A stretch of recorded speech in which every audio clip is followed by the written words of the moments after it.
Ya, salam saudara yang kasih oleh Tuhan. Senang rasanya saya bisa berjumpa dengan saudara di channelnya Belajar Apa. Masih bersama dengan saya, Pendeta David Sudargo. Dan mungkin saudara sudah mendengar kata new normal. Nah, itu sebabnya saya ingin berbicara ini sebagai hal pembelajaran yang baik. Kata new normal yang beberapa waktu yang lalu disampaikan oleh juru bicara gugus tugas untuk penanganan COVID-19 di Indonesia ini, dan akhirnya langsung diteruskan dari berbagai lapisan, disebarkan melalui berbagai media sosial tentang kata new normal. Nah, saya ingin membahasnya adalah begini: apa yang perlu kita persiapkan untuk memasuki kehidupan di era new normal, ya? Apa yang perlu kita persiapkan? Kita fokus pada kata persiapan terlebih dahulu, ya. Buat saya persiapan itu memang penting.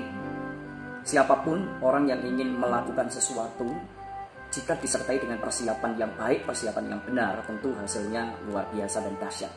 Seorang atlet tinju, seorang atlet renang, seorang atlet bulu tangkis, seorang atlet pebasket, sepak bola, bayangkan ketika mereka mau bertanding, mereka persiapannya itu bukan cuma 1-2 jam, 1-2 hari gitu ya, tetapi persiapannya betul-betul sekian lama, dan itu butuh kemantapan.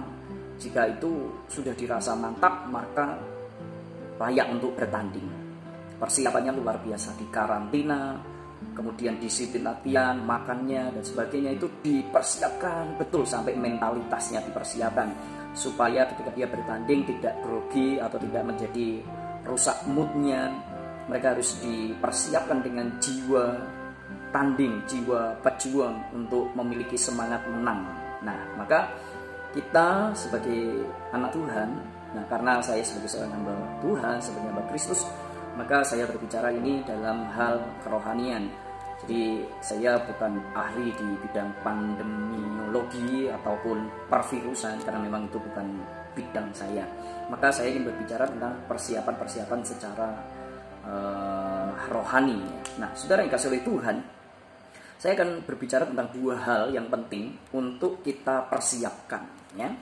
Jadi kalau ditanya apa yang perlu kita persiapkan untuk memasuki kehidupan di era new normal ini, maka persiapannya adalah 2 area, ya. Area yang pertama adalah persiapan kerohanian, persiapan spiritual, ya. Jadi kita membutuhkan kesiapan secara rohani. Mengapa? Karena begini, memang kita tidak tahu mau sampai kapan virus atau COVID-19 ini benar-benar bersih. Karena memang banyak prediksi bahwa vaksin itu perlu waktu yang lama, bahkan mungkin 1 tahun dan sebagainya. Ya, saya sih berdoa Tuhan bisa bekerja melalui siapapun. Mungkin ada di antara saudara yang ahli dalam farmasi dan sebagainya, bisa menemukan dalam penelitian yang baik, menemukan menemukan vaksin atau obat yang bisa menyelesaikan COVID-19 sehingga banyak orang yang bisa disembuhkan. Nah, kembali lagi bahwa kita perlu mempersiapkan secara kerohanian. Kenapa? Karena memang COVID-19 ini merenggut nyawa manusia dalam waktu yang begitu cepat. Dan itu tidak mengenal siapapun, orang kaya, orang punya jabatan, bahkan dokter sekalipun, ya, begitu dia terserang positif aktif COVID-19, dan itu sudah banyak yang ya jadi korban, mereka meninggal gara-gara itu. Nah, itu karenanya begini, setiap orang, siapapun mesti waspada. Artinya waspada ini dalam hal bisa saja kita bisa mati gara-gara itu. Ya, harapan saya sih, saya dan saudara tidak terserang itu. Tetapi kita tidak bisa mengelak, ya, kalau kita nanti di persiapan yang kedua kita tidak persiapan dengan benar. Maka ini yang pertama dulu, lebih kepada kerohanian kita. Artinya begini, kalaupun kita harus mati dengan cara seperti itu kena virus corona, ini bukan soal dosa dan tidak, tetapi apakah kita sudah siap dipanggil Tuhan. Nah, maka kita harus persiapkan kerohanian kita. Yang pertama adalah begini, mantapkanlah jaminan hidup kekal itu. Siapapun saudara, bahkan mungkin yang melihat dan mendengar video ini, engkau masih ragu-ragu tentang siapakah Tuhan yang bisa membawa kepastian, keselamatan, hidup kekal itu. Maka saya ingin memantapkan kepada saudara bahwa kita harus mempersiapkan itu. Mulai dari sekarang, mantapkanlah iman percayamu kepada Yesus Kristus yang sudah menjadi utusan atau yang sudah menjadi inisiatif Bapa sendiri yang turun ke bumi dalam rupa manusia bernama Yesus Kristus, yang rela mati dan bangkit di atas kayu salib itu, bangkit lalu menebus dosa-dosa kita bagi orang yang percaya. Mantapkanlah itu ya. Jadi di masa hari ini dalam perjuangan kita melawan COVID-19, Petrus di dalam suratnya dia menuliskan, khususnya di 2 Petrus pasal yang ketiga ayat 17 sampai 18 itu dia berkata, jangan kehilangan pegangan hidup ya. Jangan kehilangan pegangan hidup. Bahkan di masa-masa yang sulit kita tidak bisa bekerja dengan seperti masa sebelum COVID-19. Kita bisa mendapatkan penghasilan yang luar biasa, kita bisa mendapatkan keuntungan yang luar biasa. Tapi rasanya sekarang kita betul-betul kayak ditekan, dibumpeti atau dihalangi, dihentikan. Nah, maka kita persiapkan kerohanian kita. Jangan kehilangan pegangan hidup. Garis bawah ini, jangan kehilangan pegangan hidup. Nah, pegangan hidup itu siapa? Pegangan hidup adalah Yesus Kristus yang menjadi jaminan hidup kekal itu. Jangan kehilangan pegangan hidup. Injil Yohanes pasal yang ke-14 ayat 6 mengatakan, dan itu adalah kata Yesus sendiri, akulah jalan dan kebenaran dan kehidupan. Nah, maka mari kita tetapkan iman percaya kita kepada Yesus Kristus. Dialah satu-satunya Allah yang hidup, yang menjamin keselamatan kita. Dialah jalan, dialah hidup, dialah kebenaran, dan dialah hidup itu. Maka persiapan secara rohani ini penting, supaya ketika kita dipanggil Tuhan dalam waktu dekat, kita tidak menyesal ya. Maka yang pertama, persiapkan rohanimu, iman percayamu dengan baik dan benar, yaitu di dalam Yesus Kristus sebagai jaminan keselamatan. Dialah yang rela menebus hidup kita. Dia membayar lunas dengan darahnya yang kudus di atas kayu salib. Jangan kehilangan pegangan hidup, itu yang penting. Jangan kehilangan pegangan hidup. Maka persiapan yang pertama ini tentang kerohanian penting untuk saudara dan saya ya. Lalu begini, selama kita menjalani hidup ini, persiapan rohani kita adalah apa? Melibatkan Roh Kudus dalam hidup kita. Libatkan Roh Kudus dalam hidup kita. Kenapa? Karena Roh Kudus itu punya pekerjaan yang baik. Nah, saya mengajak saudara untuk membuka di dalam Injil Yohanes. Injil Yohanes pasalnya yang ke-14. Yohanes pasalnya yang ke-14, kemudian ayatnya yang ke-25 dan 26 ya.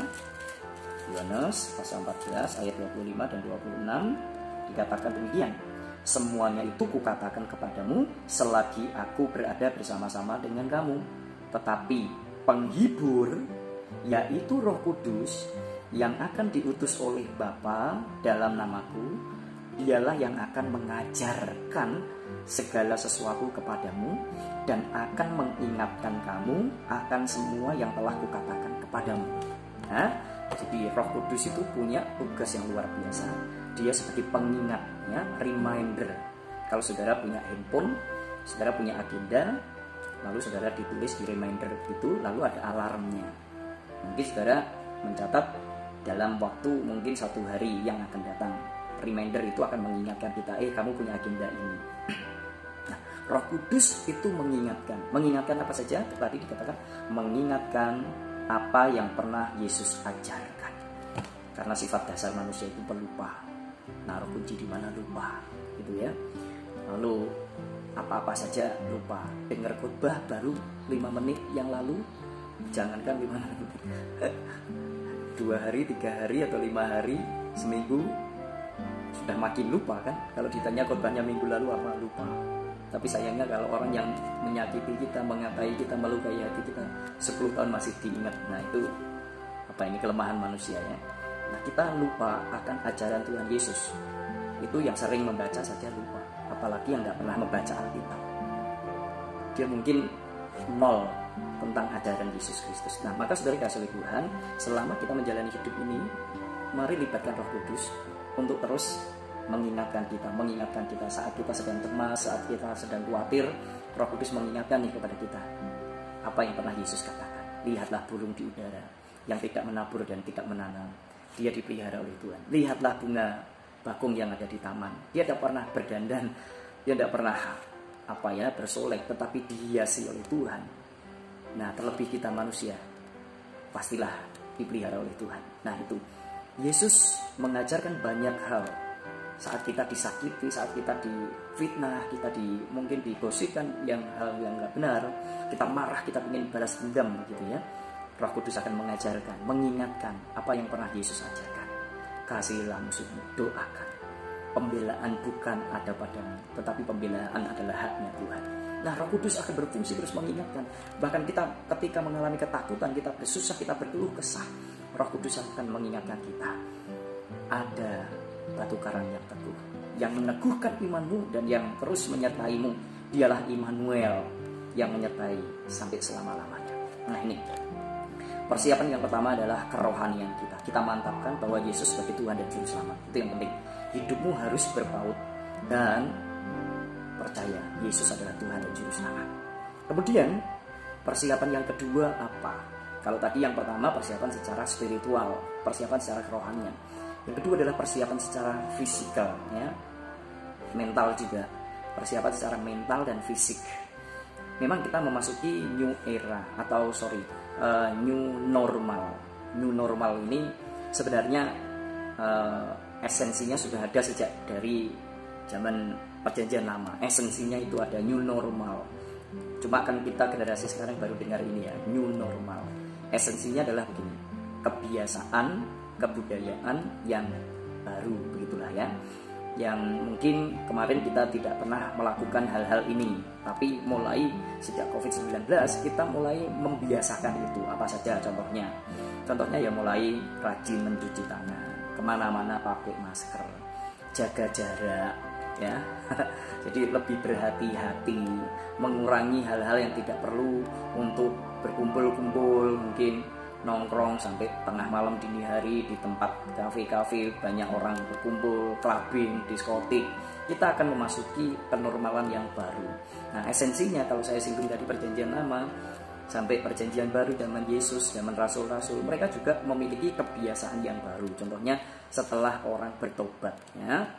Jadi bagaimana ketika Musa, dia hidup di lingkungan istana yang mewah, dilayani karena memang dia orang terhormat dari kebiasaan kerajaannya, tetapi ketika dia memutuskan diri untuk keluar dari zona nyaman, maka dia membiasakan dengan kebiasaan-kebiasaan yang baru. Inilah yang disebut new normal, ya. Dia tidak dilayani, dia tidak makan jamuan raja, tetapi dia justru melayani. Bahkan dia dihina, dia diberontak oleh umat Israel itu ya. Mungkin diprotes-protes di demo. Nah, padahal dulu waktu di kerajaan nggak ada orang yang berani seperti ini. Ini Musa pun mengalami yang namanya new normal. Murid-murid Tuhan Yesus, Petrus, Yakobus, Andreas, yang biasanya dia tiap hari harus berangkat untuk ke pantai menjala ikan. Tetapi ketika bertemu dengan Tuhan Yesus, dia harus memasuki new normal itu. Dia tidak membiasakan kebiasaan lama, tetapi ada kebiasaan yang baru. Ya, kebiasaan yang baru itu apa? Dia harus ikut Tuhan Yesus kemana? Jalan keliling, sudah bukan di pantai lagi untuk cari ikan. Dia melayani orang. Bahkan dia harus korban, keluar keuangannya untuk memberi makan. Nah, ada hal yang baru. Demikian ada yang namanya Matius, yang dulu adalah seorang pemungut cukai itu, ya. Maka dia memasuki new era. Bahkan Saulus, ya, tadinya dia orang yang mengejar-ngejar pengikut Yesus, menganiaya, memenjarakannya. Tetapi ketika dia berjumpa dengan Yesus secara pribadi, akhirnya dia harus mengalami yang namanya kebiasaan yang baru, kenormalan yang baru, yaitu apa? Memberitakan nama Yesus ke semua orang. Bahkan dia dikejar-kejar. Tadinya dia mengejar-kejar, sekarang kejar-kejar gitu ya. Sebuah kebiasaan yang akhirnya bertolak belakang dengan yang sebelumnya, kebiasaan yang lama. Nah, jadi Sebenarnya esensi new normal sudah ada, tetapi kata new normal baru kita dengar, khususnya untuk generasi-generasi muda nih ya, adik-adik saya. Kita akan masuk ini. Nah, jadi sekarang begini, persiapan secara fisik adalah ini. Kalau saya mengingat apa yang dikatakan oleh Tuhan kepada Yosua. Yosua ini generasi muda yang dipersiapkan oleh Musa untuk menerima tongkat estafet kepemimpinan yang baru, memimpin orang Israel yang banyak itu, jutaan orang gitu ya. Karena dia sebagai generasi muda, dia merasa belum mantap begitu ya, belum yakin dia bisa memimpin orang banyak. Nah, Tuhan melalui Nabi Musa memberikan nasihat, memberikan wejangan untuk persiapan. Nah, kita buka yuk di dalam kitab Yosua ya. Yosua pasalnya yang pertama, ayat yang ke-8 sampai 9 ya. Ini kalimat ini sudah familiar di telinga kita, tetapi saya ingin menyegarkan kembali. Yosua pasal yang pertama ayat 7 dan 8 ya. Hanya kuatkan dan teguhkanlah hatimu dengan sungguh-sungguh, bertindaklah hati-hati, garis bawahi, bertindaklah hati-hati sesuai dengan seluruh hukum yang telah diperintahkan kepadamu oleh hamba-Ku Musa. Janganlah menyimpang ke kanan atau ke kiri, maksudnya tidak terombang-ambingkan, tidak tergoyahkan oleh hal-hal yang merusak fokus kita untuk di jalannya Tuhan, begitu ya. Kemudian apalagi, janganlah menyimpang ke kanan atau ke kiri, supaya engkau beruntung kemanapun engkau pergi. Janganlah engkau lupa memperkatakan kitab Taurat ini, tetapi renungkanlah itu siang dan malam, supaya engkau bertindak hati-hati sesuai dengan segala yang tertulis di dalamnya. Sebab dengan demikian perjalananmu akan berhasil dan akan beruntung. Nah, jadi begini, persiapan secara mental dan fisikal ini penting. Bertindaklah hati-hati, bertindaklah hati-hati. Sekali lagi, bertindaklah hati-hati. Jadi saudara, kemanapun hati-hati. Apa yang sudah disampaikan oleh tim gugus depan untuk penanganan COVID-19 ini ya, protokol kesehatan, kata yang paling sering diucapkan. Kita harus patuh pada protokol kesehatan, artinya berhati-hati, kemana saja mesti hati-hati, rajin cuci tangan. Apalagi yang biasanya suka meletakkan jari-jari tangan kita menyentuh wajah kita, di mata, hidung, mulut, karena memang jalan masuknya virus itu melalui 3 anggota tubuh ini, mata, hidung, dan juga mulut. Kita kalau tidak hati-hati, virus akan masuk dalam tubuh kita dan menggerogoti, menghentikan detak jantung, menutup paru-paru, dan kita bisa mati dalam waktu dekat, dalam waktu sekejap begitu ya. Jadi bertindaklah hati-hati, physical distancing, jaga jarak, supaya kita tidak sembrono hidup ini ya. Maka kita harus memasuki kebiasaan-kebiasaan yang baru, normal, new normal ini ya. Yang biasanya keluyuran, kita mulai harus berubah, tidak gampang keluyuran. Yang teledor, tidak pernah cuci tangan itu tadi, tidak jaga kebersihan. Kita harus mengubah semuanya itu. Kita masuk ke dalam kebiasaan-kebiasaan yang baru, dan akhirnya itu menjadi hal yang normal. Kita kemana-mana pakai masker, yang rasanya orang dulu sebelum COVID-19 itu aneh, muka ditutupi. Tapi ini nanti akan menjadi sesuatu yang normal, karena memang kita saling memahami bahwa ini sebagai tindakan berjaga-jaga, tindakan hati-hati. Kemudian makan di tempat umum tidak harus berdesak-desakan, pergi ke mall berlama-lama, berjam-jam begitu ya. Di tempat permainan, video game online, ataupun nongkrong di kafe-kafe tadi ya. Kita akan mengurangi semuanya itu. Kita bahkan benar-benar menghentikan semuanya itu dan membiasakan diri yang biasanya tidak betah di rumah, keluyuran, pergi kemana-mana, pergi pagi pulang pagi begitu ya. Kita harus membiasakan diri untuk lebih betah di rumah, memperhatikan orang-orang yang ada di rumah. Maka saudara yang kasih oleh Tuhan, kita perlu persiapkan itu. Kita mau belajar seperti Daud di Mazmur 90 itu ya. Dia berkata, berilah aku hidup bijaksana itu ya. Ajar kami Tuhan menghitung hari-hari, agar kami beroleh hati bijaksana. Nah, ayo kita belajar untuk hidup bijaksana. Harus kita minta hikmat Tuhan, hidup bijaksana. Yesus pernah memberikan perumpamaan melalui 10 wanita, ya, 5 wanita bodoh, 5 wanita bijaksana. Endingnya kita tahu bahwa yang bodoh dia akhirnya sia-sia, dia binasa. Tetapi yang bijaksana dia yang beroleh kebahagiaan, beroleh anugerah. Ini gambaran loh, gambaran yang tepat untuk saat ini. Kalau kita tidak bijaksana, ya sudah, kita mati dalam kesia-siaan. Tapi kalau kita berhikmat dan bijaksana, kita masuk dalam kebahagiaan mempelai pria, yaitu Yesus Kristus. Sebab kita ini adalah gambaran dari mempelai wanita yang akan dijemput di pinang. Ya, maka saudara yang kasih oleh Tuhan, saya kira 2 hal ini yang bisa saya sampaikan untuk kita semua, bahwa kita perlu mempersiapkan 2 hal. Kembali lagi pada judul tema kita adalah apa yang perlu kita persiapkan untuk memasuki kehidupan di era new normal. Saya mengulangi bahwa kita harus mempersiapkan 2 hal. Persiapan yang pertama adalah secara spiritualitas, yaitu kerohanian kita. Kita harus tetap di dalam Yesus Kristus sampai akhir, percaya dan hidup dalam kebenaran itu, supaya ketika kematian menjemput kita dalam waktu dekat, kita tetap di dalam kebenaran. Sebab berbahagialah orang yang matinya di dalam Tuhan, ya. Itu harus kita pegang.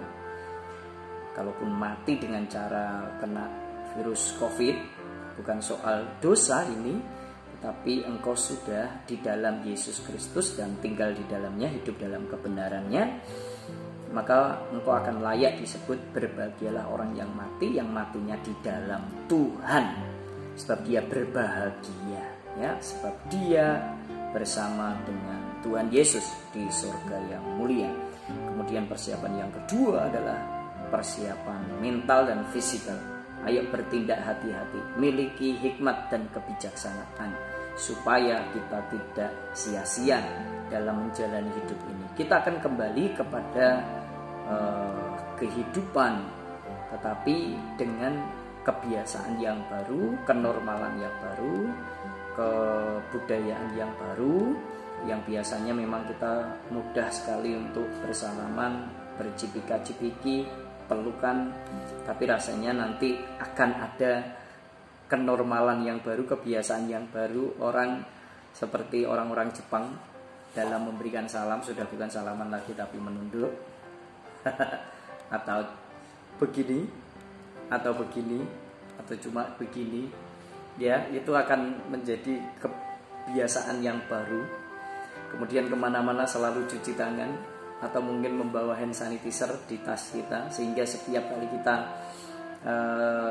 pergi bertemu orang, pegang apapun, kita segera membersihkan tangan kita.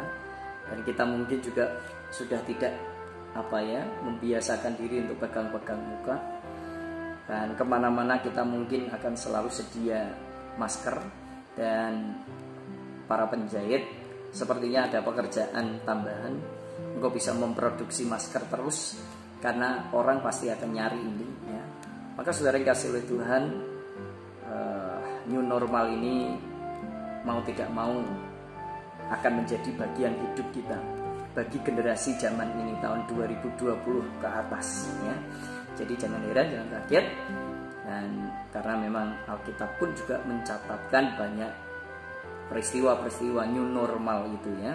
Cuma memang tidak disebutkan kata new normal. Esensinya adalah sama, kebiasaan yang baru yang tidak sama dengan sebelumnya. Baiklah, saudara yang kasih Tuhan, izinkan saya berdoa untuk saudara, ya. Mari kita berdoa. Bapa, kami mengucap syukur untuk kebenaran firman yang menolong kami untuk bisa memahami situasi yang sedang terjadi, supaya kami mempersiapkan dengan benar secara spiritual dan juga secara fisikal. Kami mau persiapkan ini memasuki di era baru, yaitu era new normal. Tuhan, hamba-Mu memberkati semua yang sudah mendengar, biarlah mereka juga dijamah oleh Tuhan, dipersiapkan secara spiritual dan fisikalnya, mentalitasnya, supaya mereka tidak mengalami hal-hal yang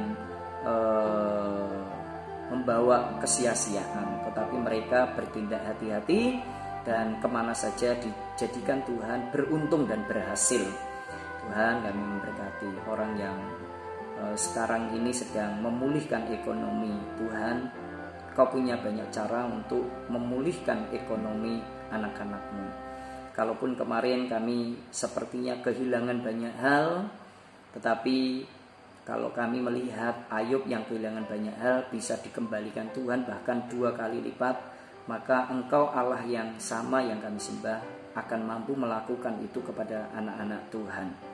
Maka biarlah iman percaya kami tetap di dalam-Mu sampai akhir, supaya Engkau akan mendapati kami sebagai hamba yang setia, dan kami pun berbahagia karena iman perjuangan kami di dalam menjalani hidup di dunia ini akhirnya beroleh kemenangan dan kami boleh berjumpa dengan Engkau. Terima kasih Tuhan, inilah doa kami naikkan di dalam nama Tuhan Yesus. Haleluya, amin. Baik, saudara yang kasih oleh Tuhan, sekian, semoga menjadi berkat dan menolong kita semua. Tuhan Yesus memberkati. Shalom.